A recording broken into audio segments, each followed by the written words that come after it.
Hi, everybody. It's me, Tim. Today I want to talk about how to gate nonlinear stories.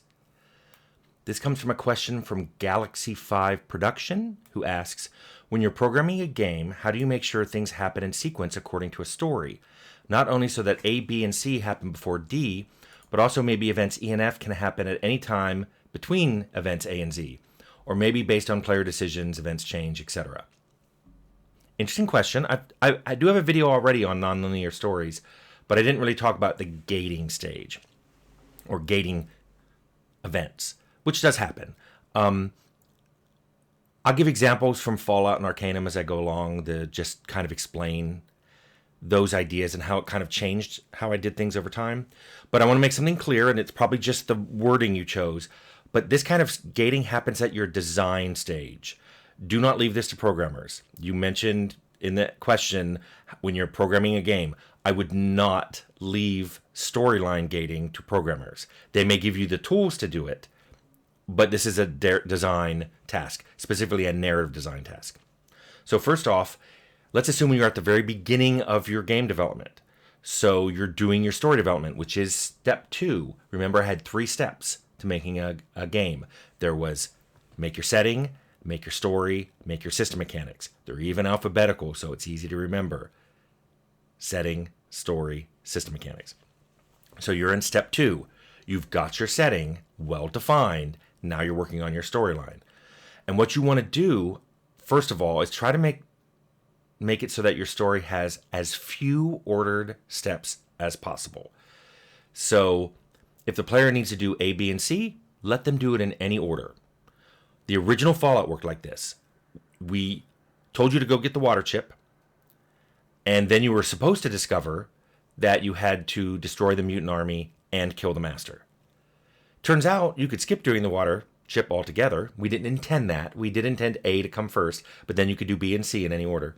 But it turns out you could skip A and do B or C in either order. You could destroy the mutant army, then the master, or the master and then the mutant army, and then you're done. 3 steps. It's pretty minimal, but it worked. Now, if you decide that there has to be an ordering, and we did do that in in Arcanum and in Outer Worlds, usually it's the villain confrontation. You don't want to go straight to the villain and go, hey, it's me. I'm here to kill you. You usually want it impossible to even encounter the villain without doing at least a few previous steps. Then yes, you want to do some gating of your nonlinear story. This could be as simple as a key or an access code that you need to progress isn't available until a certain point, or that you have to gather some items together that are joined together, possibly crafted into a new item. I've played many games that have that you need to collect the 10 jewels or the 3 gemstones, or you have to talk to the 5 wise people and get information. This is common. It's a really common way to do it. In fact, Arcanum had a very similar thing where, and by the way, this whole thing is spoilers. These games are 2 decades old. So the Arcanum story can't be completed without you going to the Void to take on the villain. Getting to the Void requires a device. That device requires a chain of quests to be done, which requires meeting the NPCs that give those quests and getting those quests from them. Meaning, you need to discover those NPCs in the first place, which means you need to discover the areas those NPCs are in. It's this whole chain of things that have to be done ultimately to lead up to the very last act of the story. It doesn't feel like you're being forced into a linear path because you can go anywhere in the world you want. But ultimately, to finish the story, you have to get the device, which means you have to do those quests from those quest givers. So effectively, what you need to do, even in a nonlinear story at certain stages, is you need to block access to an area or to an NPC or to a quest or to an item that is needed to advance the storyline. Now, I probably should digress here into essential NPCs. Essential NPCs are NPCs you're literally not allowed to kill. Some games are riddled with essential NPCs, and I understand why they did it. It is a very straightforward way to make sure the storyline can be advanced. This person can't be killed because this person gives you a quest.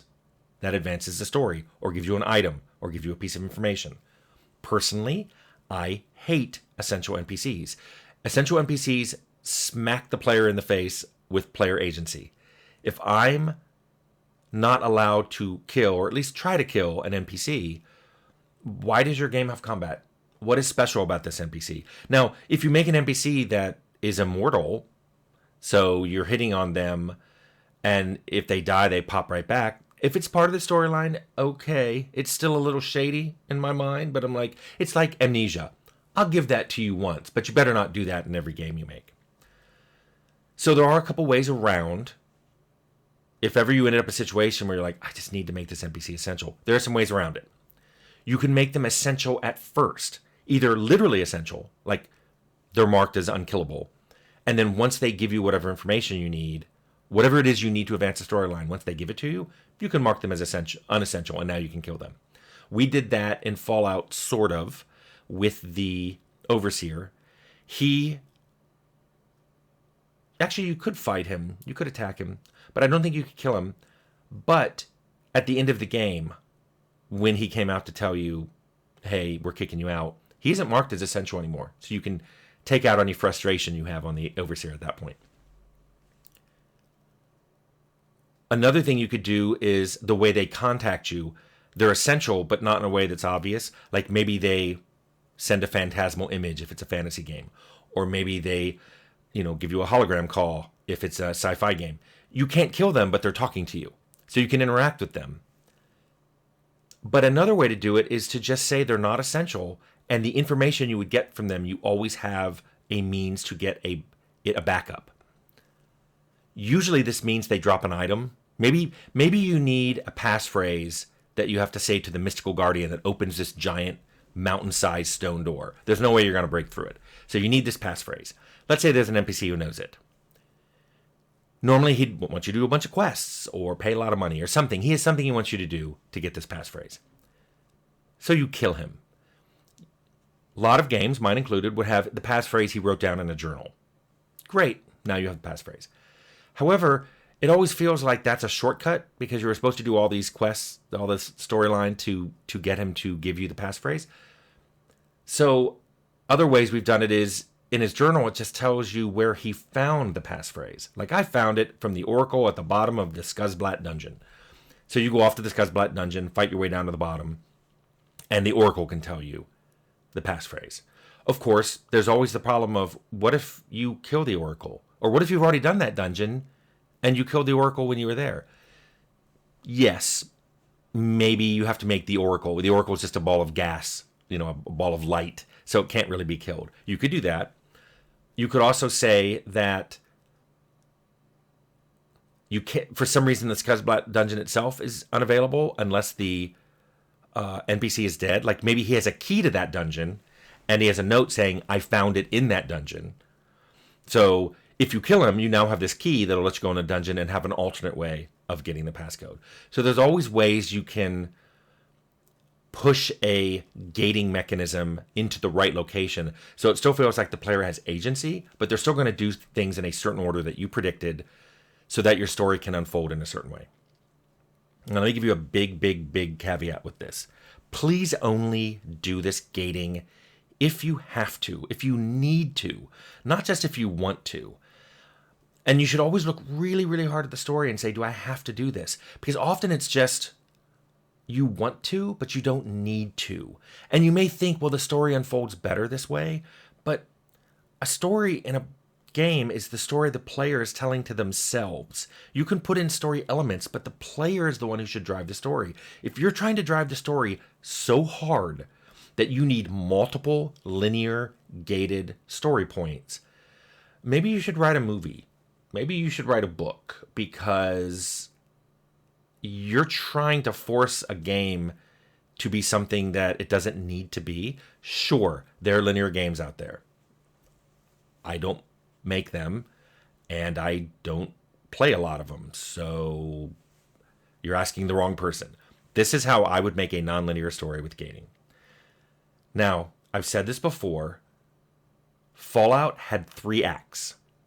Water Chip, Mutant Army, Master. Arcanum had 27. It started with find the boy and ended with kill Kurgan in the void or join him. Somewhere between 3 acts and 27 acts, I think, is the appropriate number of acts for your game to have. They don't necessarily need to be linear. They just need to be distinct. And I think 27 for Arcanum was a little too much. 3 for Fallout was a little too little. I think the truth is somewhere between those two extremes.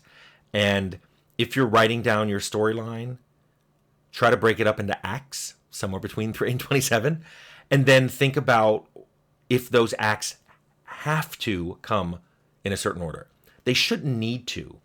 In fact, in a really, really good nonlinear game, only the final act, the confrontation with the villain, probably needs to come at the end. And all the previous acts determine how that villain acts to you, what tools you have at your disposal to deal with the villain. Maybe you can talk your way through him. Maybe you don't even have to confront him. Maybe you can blow him up. Something, you have the code for the nuclear bomb under his base. Something like that. You know what I'm talking about. I'm just saying, try to make your nonlinear story as nonlinear as possible and use any of these mechanisms I've talked about to gate it as infrequently as possible. Every time you use one, think, I guess I have to use this. But if you're saying that too frequently, you're no longer making a nonlinear game. So anyway, I hope this answers your question. Galaxy 5 production.